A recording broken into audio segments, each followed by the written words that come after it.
Okay, it is time for another King's Claim devlog. I left off right here, asking it to wait for my next instruction, and it had created preview sprites. It did this totally autonomously, including creating this preview page with all the coloring and everything.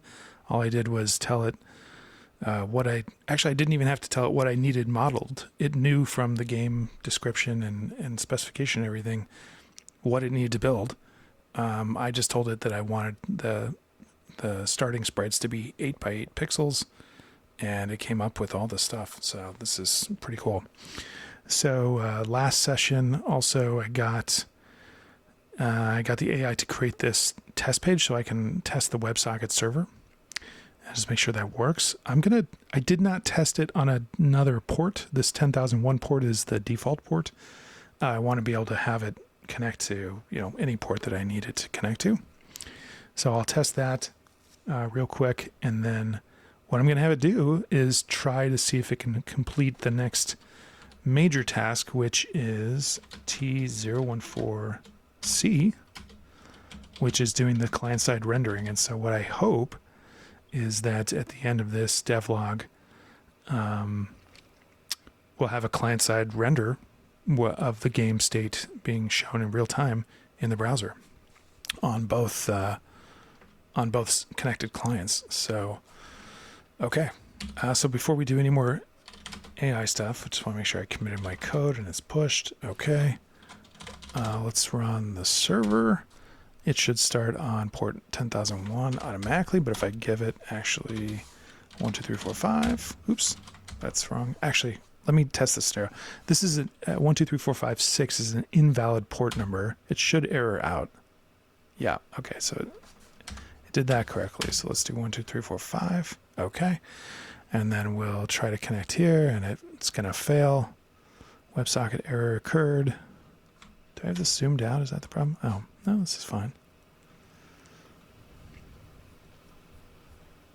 Okay. Let me reload this page, because I don't need all the logs that was left over from last time. Okay, so we're going to try to connect. I should get that same error. Excellent. Look at this formatting and everything is just so clean. Wow. It's so readable. It's got all the information I need, nothing I don't. Let's do, 1, 2, 3, 4, 5. And it's connected. Okay, so the custom port does work. That's going to be very important when in the future, the game is live on the internet and I have to be able to run multiple game servers. So connect, and yeah. So the game state's being streamed live to the client, and the client's rendering it here. And that's all good. So if I go to activity monitor on the Mac, I can see that we're sending about 20K per second. But these numbers are going to creep up because, as I discovered in the last devlog, it's sending the entire game state on every single tick of the game, which is crazy. This is just going to creep up to 50 kilobytes, 100 kilobytes, and it just keeps going and going.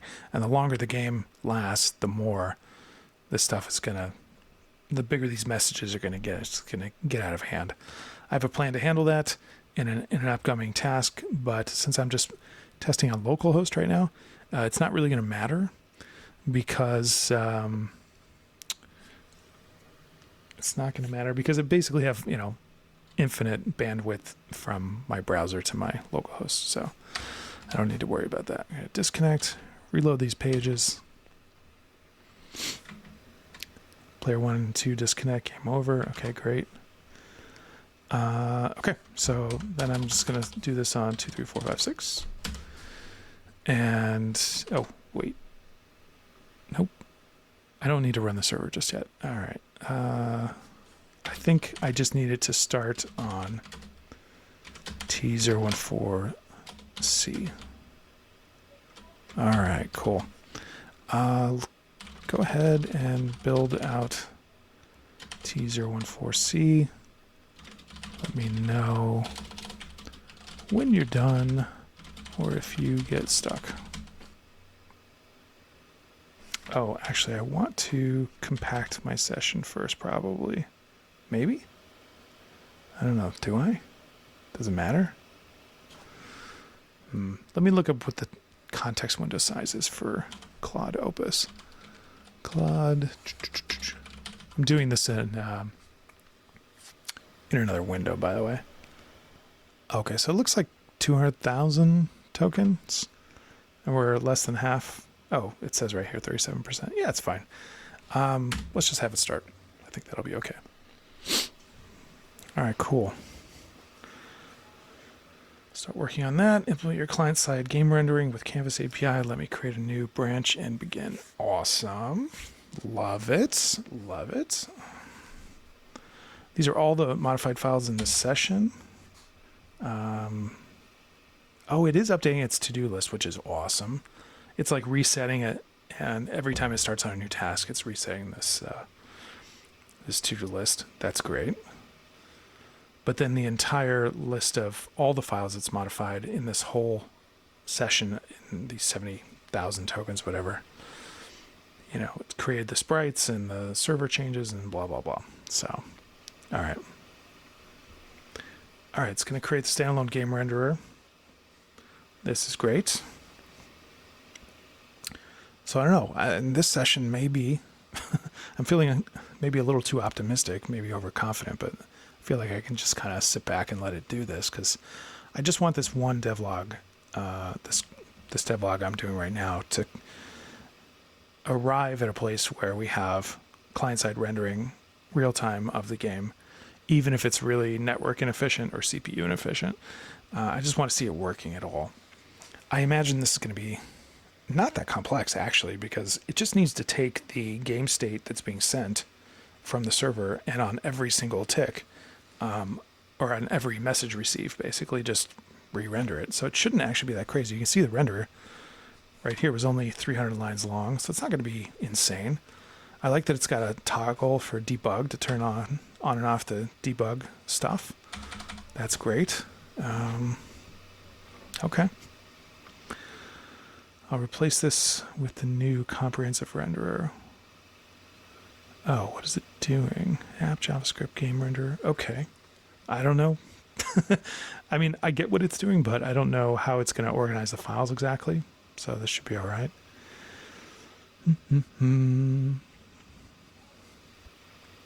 So, yeah. I almost did this task in the last devlog and just tacked it on, but that last devlog was close to an hour long, so I thought it was already getting long enough that I didn't really want to go much further. Because more complex things like this can sometimes go off the rails and just take forever or get stuck in some weird infinite loop of being confused. And so I just didn't want to try to force anything here. All right, so it's got the canvas element, it's got the game renderer. Now it's going to add the sprite loader, which is great. The sprites that we had from the last thing. I actually wonder how big these sprites are. I'll bet they should be tiny. Let me go take a look. King's Claim. I'm going to do this off screen. Sprites. So the sprites folder is all of 78 kilobytes. So first of all, that's going to cache really efficiently, but it's also just tiny. Oh, actually, it's even smaller than that. It's not even 2.6 kilobytes. It's just that it's 78 kilobytes on disk because of the way the file system stores stuff, but whatever. Cool. So it's doing the sprite loader. We've already got the renderer, which I am guessing assumes that the sprites are already loaded. Then it's going to add the tile-based rendering for those sprites, add the canvas scaling to fill the viewport on our test page, blah, blah, blah. Yeah, we'll see how this goes. Oh, it's going to use Hotwire and Turbo Rails. Okay. That makes perfect sense, I guess. It's going to make sure that the game renderer JavaScript is part of the page. Test rendering with live WebSocket connection. Let's commit all of our work so far. Okay, is it really going to try a test? I mean, I don't know that it should. I think I should probably test that, I would think. Sprite preview, branch, blah, blah, blah. What? Oh, interesting. Is it not committing the public files?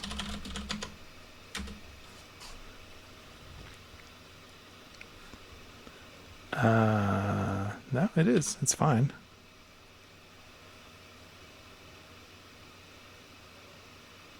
Okay.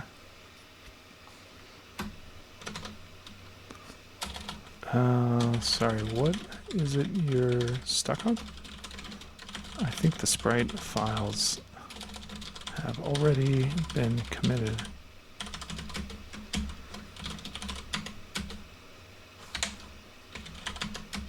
Oops.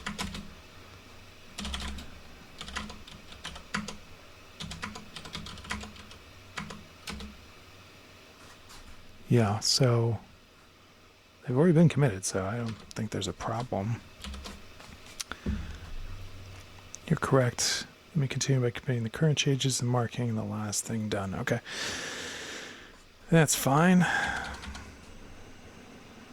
I don't want it to actually test with the a live WebSocket connection, so I think it's going to probably mark this stuff as complete. Looks like it did. I'm going to have it probably stop here, I think. It's committing the changes to the to-do list. Perfect, that's done.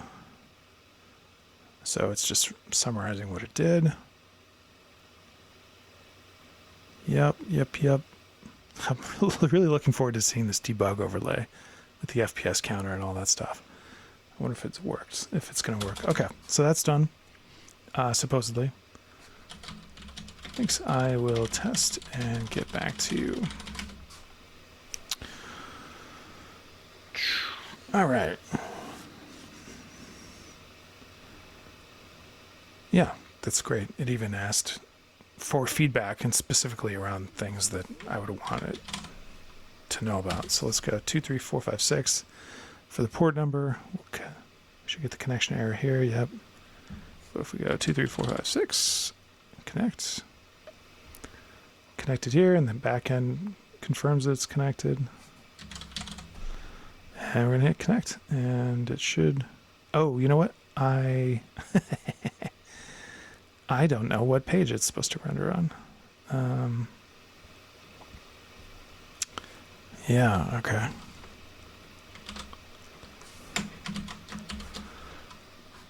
I tested that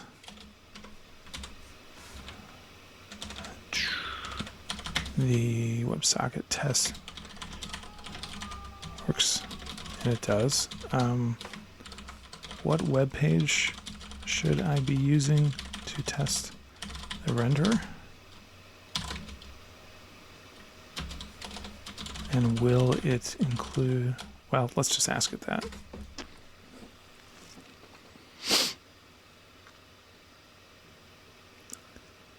The renderer is actually integrated into the same WebSocket test page. I updated that page to include both the WebSocket connection controls and the game canvas.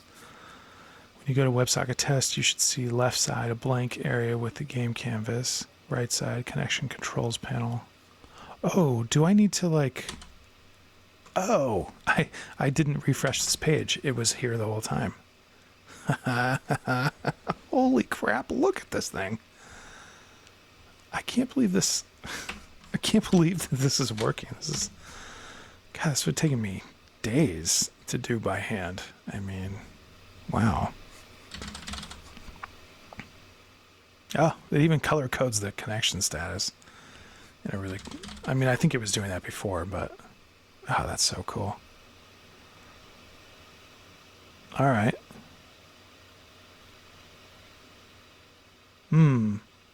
Well, it's rendering the walls, but I don't see the worker movements. Wow, okay. So let me take a screenshot of this. I think we're really close. I'm kind of shocked this we got this far. And this looks pretty close to my janky backend that was broken before, and both sides look like they are, like in sync. Like I think they're both being rendered to look the same, so that's good. This one's scaled a little bit differently, but whatever. Yeah, I mean, this looks right, except that the workers are missing. Wow, it basically works. Oh, let me go get that screenshot. I don't know if it's actually going to be able to ingest it or not.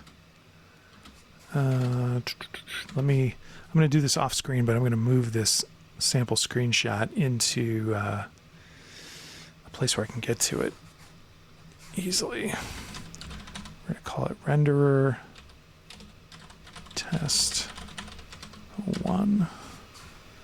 Okay, and then I'm going to move screenshots renderer tester 1 to the temp folder. Okay, and then I'm going to say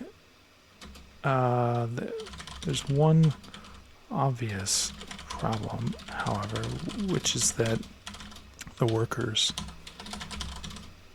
don't show up at all. What I can see are the following: the terrain, the castles, the walls in their build, their walls along with their current HP progress level, both connected browser tabs seem to be in sync. I don't know if you can read images, but I took a screenshot, which you can view at temp. What did I call this thing?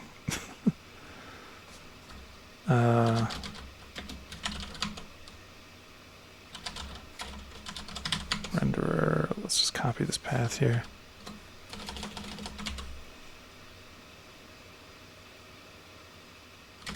Okay, let's see what it does with that.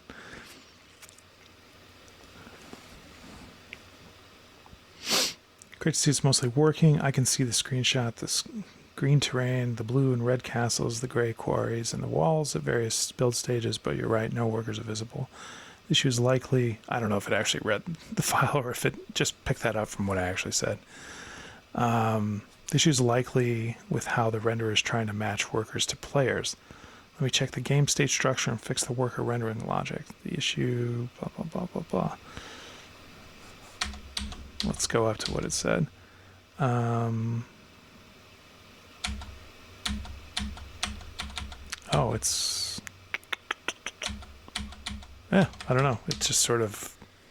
I lost its diagnosis or whatever. Yeah, whatever.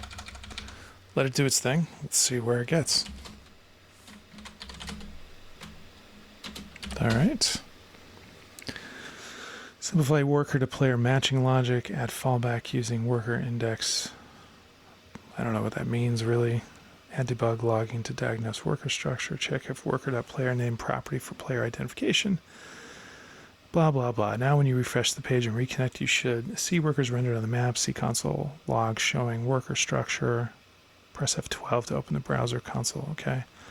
The workers should appear as small blue or red figures. If they're still not showing, check the browser console for either no workers in game state or first worker structure. Okay, cool. I like that it gave me some debugging to go check, like something to try. All right, so if I refresh this page, we connect. Let's go back over to my server and start a new session here. I don't know why I'm doing a custom port. I could just use the default, but it'd probably be easier. Okay, connect. Ah, there's my workers, and they're moving and doing the thing they were doing before. Look at that FPS. Oh, I've even got a little mouse thing where I can like, it's got like a worker marker thing. That's cool. I didn't expect that. The FPS is all over the place. I wonder if it's because looks like the game's update is only, it's like a kilobyte in climbing. You can actually see the state getting bigger here. I wonder if the FPS is because if I move around really fast, the FPS goes way up, even like triple digits. But when I don't move at all, it's like locked at almost exactly 10 frames per second, because I think the FPS, it's only rendering anytime either it gets an update from the back end, or like my cursor moves and it has to do something to redraw. The back end simulation is running at 10 frames, like 10 ticks per second. So I think that's why this FPS is locked at 9 or 10. But you can see if I move around a lot, it's like easily gets into 3 digits sometimes. But it also looks like it's pegged in the high 50s or 60s. So that's awesome. I mean, wow. I'm shocked that works. And then you can also see, if you look, make this big and then small again, will it scale? Okay. Watch where the workers are going and notice that the workers are in the same place on both screens at the same time. So I think this is like all in sync too, which is amazing. Oh, it's also really funny that the workers are like leaving the screen. I mean, there's no collision detection or any logic around this, so the workers are just doing insanely dumb things. But wow. Oh, I also like that it updated, that it tells me which player it's connected at in the debug screen. So if I zoom in here, toggle debug overlay. Oh, okay. It's not that the workers are going off the screen. It's that the debug overlay, okay, covers that. I can clear the console, which is super helpful. Auto scroll. Ooh, it even added that. Dang. This is fancy. This is good debugging. Really good debugging. Huh. Oh, this little marker actually only shows up when it's part of the debug. When I turn off the debug overlay, it goes away. Wow. I'm really impressed. Okay. So I'm going to stop the devlog here. Let's just kill the server and see. What does the browser do? Okay, it tells me I'm disconnected, which is good. And everything just freezes. You can see that everything's perfectly in sync between the two. So from a client-side rendering perspective and just making sure that both players are seeing the same thing, this appears to be really good. I hesitate to say spot on because who knows what bugs are hiding in this thing, but wow, it's really impressive. So anyway, I'm going to call this the end of this devlog. We've got client and server stuff happening. Now what I need to do is things like I need to, let's see, go back to,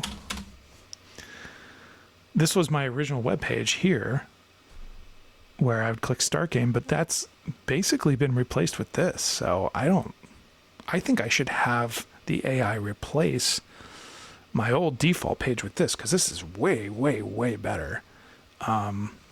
Yeah, wow. And I got to think about what I got to do next. I mean, I need the game server and the backend to start automatically when a player says that they want to join a game. It needs to, the backend needs to spawn a new game server. It needs to dynamically assign a new port to that game server, and it needs to send that information back to the client side so that the client browser can connect to the destination port. And then I think we're like on the right track here. Wow, this really got a lot further along than I thought, which is really, really cool. Anyway. All right, well, I'll see you in the next devlog. This is, I'm having fun. This is cool.